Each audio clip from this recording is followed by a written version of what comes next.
Hello વિદ્યાર્થી મિત્રો, કેમ છો? મજામાં જશો. હું છું પ્રતિક પંચાલ અને ડિફેક્સ એજ્યુકેશન યુટ્યુબ ચેનલમાં તમારું સ્વાગત કરું છું. આજે આપણે ધોરણ 12 કોમર્સનું ગયા વર્ષનું બોર્ડ પેપર જોવાના છીએ. આંકડા શાસ્ત્રનું જોયું, અકાઉન્ટનું જોયું, બીએનું જોયું. હવે આપણે અર્થશાસ્ત્રનું જોવાના છીએ, બરાબર? તો એન્ડ સુધી જોડાયેલા રહેજો. આનું સોલ્યુશન પણ તમને મળશે અને સાથે સાથે એની પીડીએફ પણ તમને મળી જશે, બરાબર? તો એન્ડ સુધી જોડાયેલા રહેજો. આ પેપર ખૂબ જ એમપી છે, જે તમને ખૂબ જ મદદમાં આવશે. હવે આપણે વિડીયોને શરૂ કરીએ છીએ. જે વિદ્યાર્થીઓ ચેનલમાં નવા હોય એ ચેનલને સબસ્ક્રાઈબ કરી દે. હવે આપણે આગળ વધીએ. તો સૌ પ્રથમ તો તમને પહેલા પેજ ઉપર આપ્યું હશે, ઉપર સીટ નંબર ને બધું. તો એ તમારે લખવો હોય તો લખવાનો, જે નિરીક્ષક તમને કહે એ પ્રમાણે. ત્યારબાદ છે કે 022G, તો એ છે વિષયનો કોડ. ત્યારબાદ સૂચનાઓ તો દરેક પેપરમાં હોતી જ હોય છે. ત્યારબાદ નીચે છે કે વિભાગ એ. તો વિભાગ એની અંદર તમારે ટોટલ 20 પ્રશ્નો આવશે, પ્રત્યેકનો 1 ગુણ, એટલે 20 માર્કનો આ સેક્શન છે. તો હવે આપણે શરૂ કરીએ. તો પહેલો પ્રશ્ન એ છે કે નીચેનામાંથી કોનો સમાવેશ આલેખના પ્રકારમાં થતો નથી? તો સ્તંભાલેખનો થાય, આવૃત્તિ વક્રનો થાય, આવૃત્તિ બહુકોણનો થાય, પણ ચિત્રાકૃતિ આકૃતિ થઈ એટલે ચિત્રાકૃતિ ના આવે. ત્યારબાદ છે કે આર્થિક માહિતી અંગેની ડેટા સીડી કોણ તૈયાર કરે છે?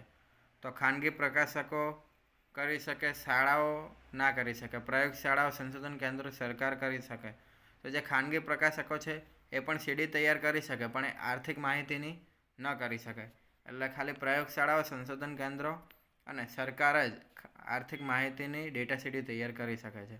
ત્યારબાદ છે કે વિકાસ એક બહુપરિમાણીય પ્રક્રિયા છે. આ વિધાન કોણે રજૂ કર્યું હતું? તો આની અંદર આવે ટોડેરો, માઇકલ ટોડેરો, બરાબર. ત્યારબાદ તમને ચોથો પ્રશ્ન આપ્યો છે કે 2014માં માનવ વિકાસ આંકની દ્રષ્ટિએ વિશ્વમાં પ્રથમ સ્થાન મેળવનાર દેશ કયો હતો? તો નોર્વે, બરાબર. ત્યારબાદ છે કે ફુગાવાના કેટલા કારણ? તો ફુગાવાના મુખ્ય 2 કારણ થાય. ત્યારબાદ ટૂંકા ગાળાનું ધિરાણ સૈદ્ધાંતિક રીતે કેટલા સમયગાળા માટેનું હોય? તો 1 વર્ષ સુધીનું હોય છે. ત્યારબાદ આવે એ મધ્યમ ગાળાનું હોય, એની અંદર 1 થી 5 વર્ષ હોય ને એના બાદ 5 થી 15 વર્ષનું હોતું હોય છે. એટલે ટૂંકા ગાળામાં 1 વર્ષ સુધીનું લખવાનું.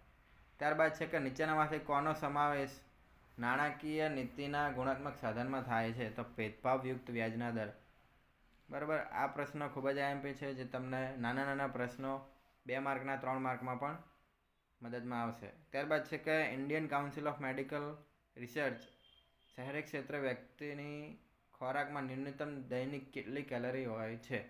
તો 2100 આવે, બરાબર. શહેરી ક્ષેત્ર 2100. ત્યારબાદ 9મો પ્રશ્ન છે કે ભારતમાં વર્ષ 2014થી 16ના સમયગાળામાં કુપોષિત વ્યક્તિઓનું ટકાવારી પ્રમાણ કેટલું છે? તેની અંદર આવે 15.2.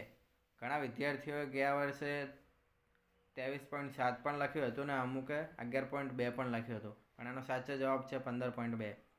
ત્યારબાદ છે કે બેરોજગારીની સમસ્યાના અભ્યાસ અર્થે રચાયેલ સમિતિનું નામ આપો.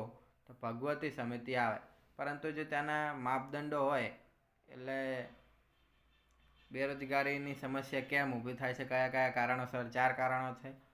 તો એ કારણો આપ્યા હતા રાજકૃષ્ણ સમિતિએ, પરંતુ જે આ અભ્યાસ અર્થે સમસ્યાના અભ્યાસ અર્થે જે રચાઈ હતી સમિતિ, એનું નામ છે ભગવતી સમિતિ. ત્યારબાદ 11મો પ્રશ્ન છે કે કયા પ્રકારની ઉત્પાદન પદ્ધતિ બેરોજગારીમાં વધારો કરે છે?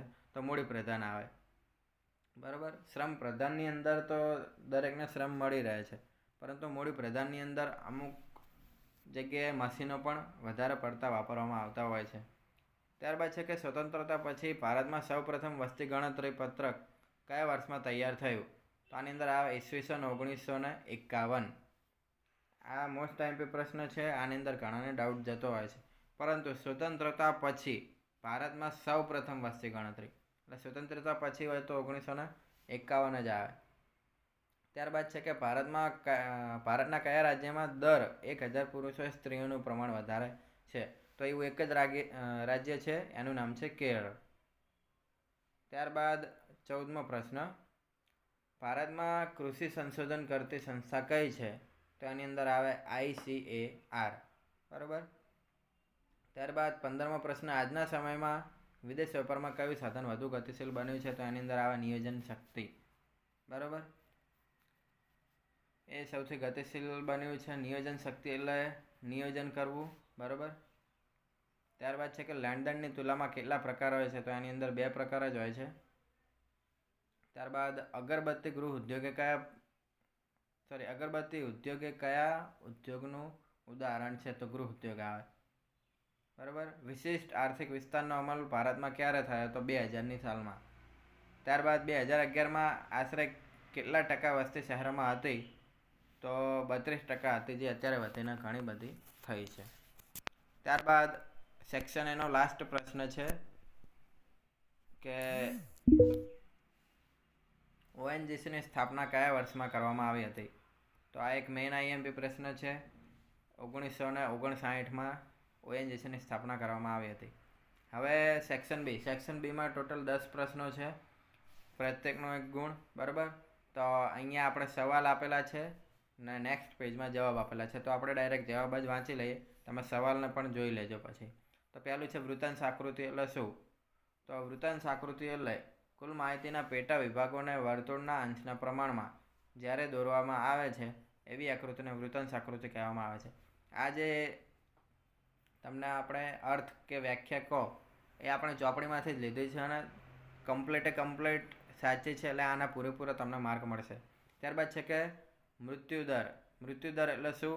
તો એની અંદર આવે કે મૃત્યુદર એટલે દર 1000 જીવિત જન્મતા બાળકોમાંથી 1 વર્ષથી ઓછા સમયગાળામાં મૃત્યુ પામતા બાળકોનું પ્રમાણ, એટલે બાળ મૃત્યુદર. ત્યારબાદ છે કે રેપો રેટ એટલે શું? તો જ્યારે વેપારી બેન્કોને ખૂબ જ ટૂંકા ગાળા માટે કે 1 દિવસ, 7 દિવસ કે 15 દિવસ જેટલા ટૂંકા ગાળા માટે નાણાંની જરૂર પડે ત્યારે તેઓ આરબીઆઈ પાસેથી નાણું લે છે. જે દરે આરબીઆઈ વેપારી બેન્કોને આવું નાણું આપે છે તે રેપો રેટ કહેવામાં આવે છે. એટલે ટૂંકા ગાળા માટે જે વ્યાજ દરે નાણું આપવામાં આવે તો એ વ્યાજ દરને રેપો રેટ કહેવામાં આવે છે. ત્યારબાદ છે કે નાણાકીય નીતિના ગુણાત્મક સાધનો એટલે શું? તો કે નાણાકીય નીતિના ગુણાત્મક સાધનો એટલે જરૂરી ક્ષેત્રો માટે જ તર્કપૂર્વક વપરાતા સાધનો. ત્યારબાદ છે કે ખેતી ક્ષેત્રે ખેડૂતોના પાક નિષ્ફળતાના જોખમથી રક્ષણ આપવા માટે કઈ યોજના શરૂ કરવામાં આવી? તો આનો જવાબ છે કે પ્રધાનમંત્રી ફસલ બીમા યોજના. બરાબર. આઈએમપી પ્રશ્ન છે, એમસીક્યુમાં પણ પૂછાઈ શકે. ત્યારબાદ છે કે 26મો પ્રશ્ન, પ્રધાનમંત્રી કૃષિ સિંચાઈ યોજનામાં કયું સૂત્ર અપનાવવામાં આવ્યું હતું? તો આનો જવાબ આવે હર ખેત કો પાણી. ત્યારબાદ 27મો પ્રશ્ન, તો આની અંદર છે કે નાબાર્ડની સ્થાપના ક્યારે થઈ હતી? તો નાબાર્ડની સ્થાપના 1982માં થઈ હતી. ત્યારબાદ 28મો પ્રશ્ન, વિકાસલક્ષી આયાતો એટલે શું? તો વિકાસલક્ષી આયાતો એટલે દેશમાં વિકાસની પ્રક્રિયા વધારવા માટે ઓછા વિકસિત દેશો અને વિકાસશીલ દેશો દ્વારા થતી મૂડી, ટેકનોલોજી વગેરેની આયાતો એટલે વિકાસલક્ષી આયાતો. ત્યારબાદ છે કે નાના પાયાના ઉદ્યોગો કઈ ઉત્પાદન પદ્ધતિનો ઉપયોગ કરે છે? તો એની અંદર આવે શ્રમ પ્રધાન ઉત્પાદન પદ્ધતિ.